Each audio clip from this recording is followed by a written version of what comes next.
La oración más famosa del mundo fue editada, y la frase que quitaron lo cambia todo. El Padre Nuestro lo aprendiste de niño, lo repites de memoria.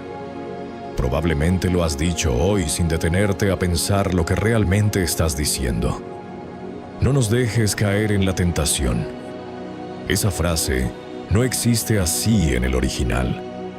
Y esto no es una teoría ni una interpretación moderna. Es algo que aparece cuando haces algo muy simple, pero que casi nadie hace. Comparar los textos más antiguos disponibles y seguir el recorrido real de la oración a través del tiempo. Porque el Padre Nuestro no nació en español, tampoco en latín, ni siquiera en griego. Nació en arameo. Y ese detalle, que parece pequeño, es el que cambia todo. Para entenderlo, hay que empezar por el punto más básico. Lo que hoy tienes en la Biblia no es el discurso original palabra por palabra. Es una transmisión, primero oral, luego escrita, después traducida y finalmente adaptada. Jesús hablaba arameo. Ese era el idioma cotidiano en su entorno. Sin embargo, los evangelios que hoy conservamos fueron escritos en griego koine, que era la lengua común del mundo mediterráneo en ese momento. Eso significa que lo que hoy lees ya es una traducción de algo que primero fue dicho en otro idioma. Y cuando traduces, no solo cambias palabras, tomas decisiones. Decides qué significado conservar y cuál dejar fuera. En el texto griego del Evangelio de Mateo, esa línea aparece como «Kai me aisenenkes gemas eis peirasmon». Si la analizamos palabra por palabra, sin interpretaciones añadidas, tenemos lo siguiente. «Kai» significa «y», «me» significa «no». «Eisenenkes» es un verbo que significa llevar hacia adentro, introducir, hacer entrar. Aquí ya hay una diferencia importante. No dice dejar caer, dice introducir o llevar hacia. Hemas significa a nosotros. Eis significa hacia. Y finalmente, peirasmon. Esta última palabra es la más importante de toda la frase.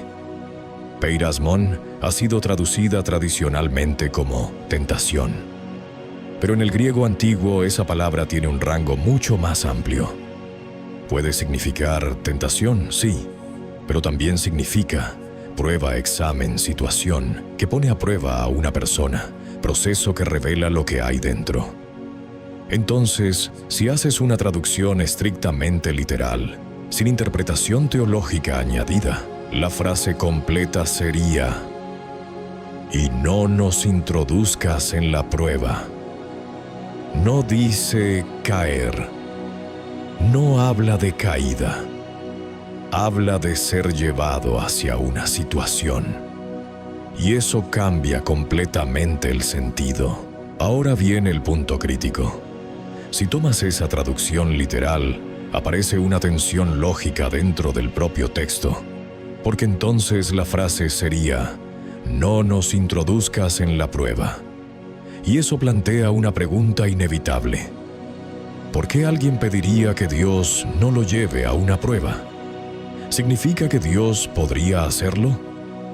¿Significa que las pruebas vienen directamente de Él? Esa ambigüedad es precisamente lo que las traducciones posteriores intentan resolver. Y ahí es donde aparece la versión que tú conoces. No nos dejes caer en la tentación. Fíjate en el cambio. Ya no es Dios quien introduce en algo. Ahora eres tú quien puede caer. Se cambia el foco, se mueve la responsabilidad, se suaviza la tensión. Pero aquí todavía no hemos llegado al fondo, porque todo esto sigue ocurriendo dentro del griego, y el griego ya es una traducción. Para acercarnos más al sentido original, hay que ir un nivel más atrás. Hay que ir al arameo. El arameo no funciona como los idiomas modernos. No es directo ni rígido. Es un idioma de múltiples capas. Una sola palabra puede contener varias ideas al mismo tiempo. No se trata solo de definir. se trata de sugerir. Por eso, cuando una expresión aramea se traduce a un idioma como el griego, se pierde algo inevitablemente. Se pierde amplitud, se pierde profundidad, se pierde ambigüedad. Cuando los estudiosos intentan reconstruir lo que pudo haber sido la expresión original en arameo, basándose en el griego, en la estructura del idioma y en textos paralelos, aparece un término cercano a nisiona. Y aquí es donde ocurre el cambio más profundo, porque nisiona no se limita a la idea de tentación. Incluye conceptos como prueba interna, confusión, desorientación, pérdida de claridad, estado de crisis interior. Esto no describe solo una situación externa, describe un estado interno. Entonces, si llevas la frase a ese nivel de significado, ya no estás diciendo, no me dejes caer. Estás diciendo algo mucho más complejo. Estás diciendo, no permitas que entre en un estado de confusión. No permitas que pierda claridad. No permitas que me desconecte. Y en una lectura aún más profunda, no permitas que olvide quién soy. Y aquí es donde encaja exactamente la diferencia central. No es que una versión esté completamente equivocada. Es que una es una reducción, una simplificación, una forma de traducir algo complejo en algo fácil de repetir. Ahora mira la diferencia con claridad. Versión tradicional. Habla de caída, habla de debilidad. Habla de evitar fallar. Versión más profunda. Habla de conciencia. Habla de claridad.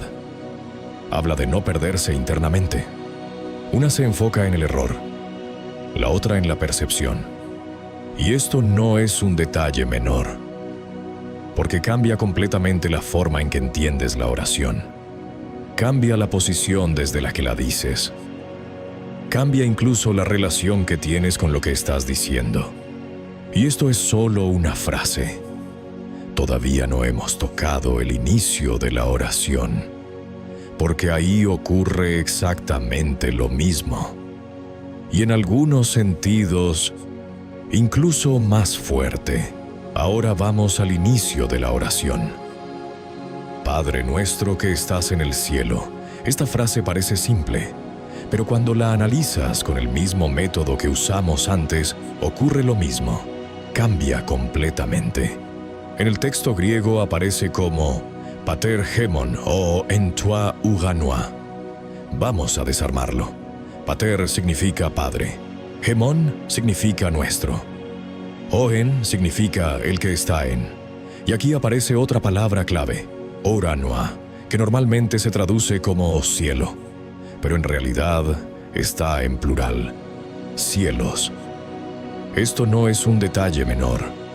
En el pensamiento antiguo, especialmente en el mundo semítico, los cielos no eran un lugar físico, no era un punto arriba, era una forma de describir niveles de realidad. Lo visible y lo invisible, lo material y lo que no es material. Entonces, incluso en griego, ya hay más profundidad de la que se suele transmitir. Pero cuando vuelves al arameo, esa profundidad se expande todavía más. La reconstrucción aramea de esa frase suele expresarse como Abvun Bashmaya. Ahora vamos palabra por palabra. Abvun. Esto se traduce como Padre. Pero en arameo no es tan limitado. No es solo una figura paternal. Implica origen, fuente, principio de vida, aquello de donde todo surge. No es solo alguien, es el origen mismo.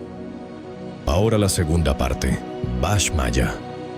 Aquí es donde ocurre uno de los cambios más grandes, porque esta palabra no se limita a cielo como un lugar. Puede entenderse como lo elevado, lo que está más allá de lo físico, lo que abarca todo lo que está en todo. No es un punto, es una condición. Entonces, cuando unes ambas partes, la frase ya no se queda en Padre que estás en el cielo. Se acerca más a algo como fuente de todo, presente en todo. un Dios lejano o una presencia constante, porque la traducción moderna tiende a crear distancia. Que estás en el cielo. Suena arriba, separado, lejos, pero el sentido más profundo no apunta a distancia. Apunta a presencia, a algo que no está separado. Ahora une esto con la frase anterior. No nos dejes caer en la tentación versus no nos dejes entrar en confusión. Y empiezas a ver el patrón completo. No es un cambio aislado, es una transformación progresiva. Ahora vamos al siguiente punto importante. Los manuscritos. Los textos más antiguos que tenemos del Nuevo Testamento están en griego. Papiros, códices, versiones copiadas a lo largo de siglos. Y cuando se comparan, hay pequeñas variaciones. No enormes, pero suficientes para mostrar algo importante. El texto no fue estático, fue transmitido. Luego viene la traducción al latín. Aquí ocurre otro paso clave. El latín toma el griego y vuelve a simplificar, vuelve a fijar significados, reduce ambigüedades. Y después vienen las traducciones modernas. Español, inglés, otros idiomas. Cada una heredando esa simplificación, cada una alejándose un poco más del contexto original. No es una conspiración directa, es un proceso natural de traducción. Pero ese proceso tiene consecuencias, porque lo que empezó como lenguaje simbólico termina convertido en lenguaje literal. Lo que tenía múltiples capas termina reducido a una sola. Y ahora entramos en otro punto importante. Los textos apócrifos. Los textos apócrifos son escritos antiguos que no fueron incluidos en el canon oficial. Algunos son posteriores. Otros son contemporáneos. Otros incluso reflejan tradiciones paralelas. No todos son confiables, pero sí muestran algo importante, que existían múltiples formas de interpretar las enseñanzas, no una sola. Y cuando se comparan esos textos con reconstrucciones arameas y con el griego original, empieza a aparecer un patrón coherente. El lenguaje original era más abierto, más simbólico, más enfocado en estados internos, mientras que las versiones posteriores tienden a ser más directas, más estructuradas, más fáciles de repetir, y ahí es donde se completa la idea central. No se trata de decir que todo está mal, se trata de entender que lo que tienes hoy es una versión simplificada, una versión funcional, pero no completa. Y cuando entiendes eso, todo cambia. Porque ahora cuando dices, Padre nuestro que estás en el cielo, puedes escucharlo de otra forma. No como algo lejano, sino como algo presente.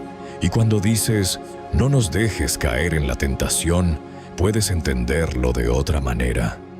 No como miedo a fallar, sino como conciencia de no perderte. Y en ese momento, la oración deja de ser repetición y se convierte en comprensión. No cambia la frase, cambias tú.